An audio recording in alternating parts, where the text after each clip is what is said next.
everywhere. It took weeks to find your way around. There'd be workshops for every trade you ever heard of.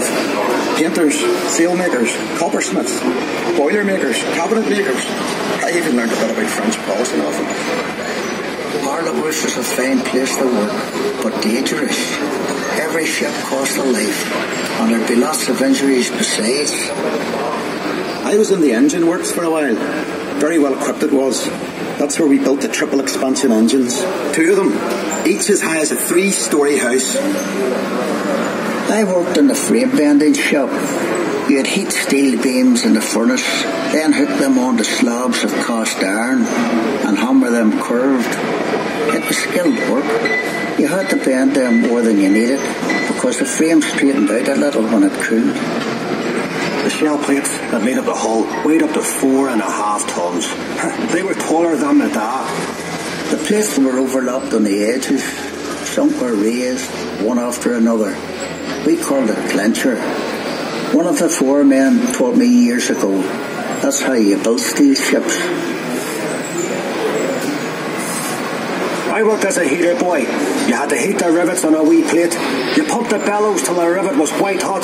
Then you get a hold of it with your tongs and throw it up to the catcher. And he put it in the hole in the plate for the holder up. There were 2 of us on the other side of the plate to the holder up. We had to hammer the rivet so it filled the hole before it turned dull red. The double bottom. That's a wee space we called the tanks, made up of steel plates. The rest of the rivet squad all had to fit into that gap.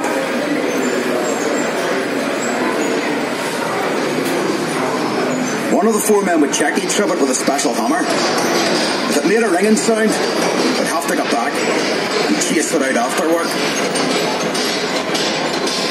I'd get scared working down in that double bottom.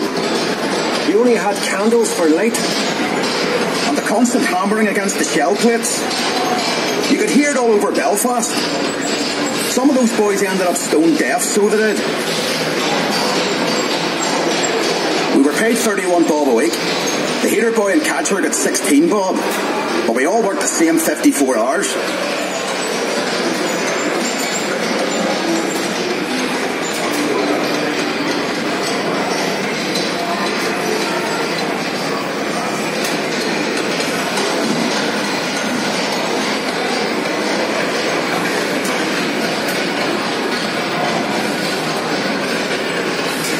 The stern frame had to be strong enough to take the rudder turning in heavy seas. You'd have all these timbers and guy wires to steady the frame, and men scurrying around like ants underneath.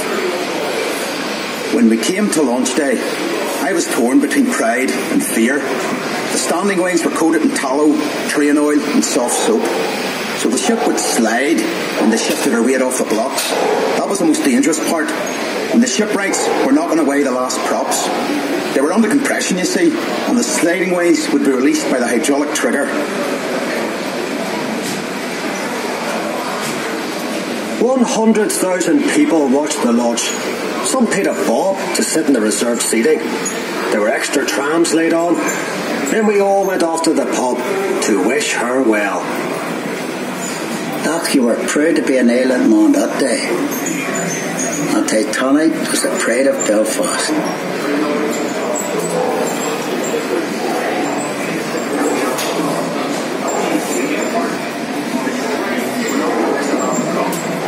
Thank you for joining us. The tour will end in a few seconds.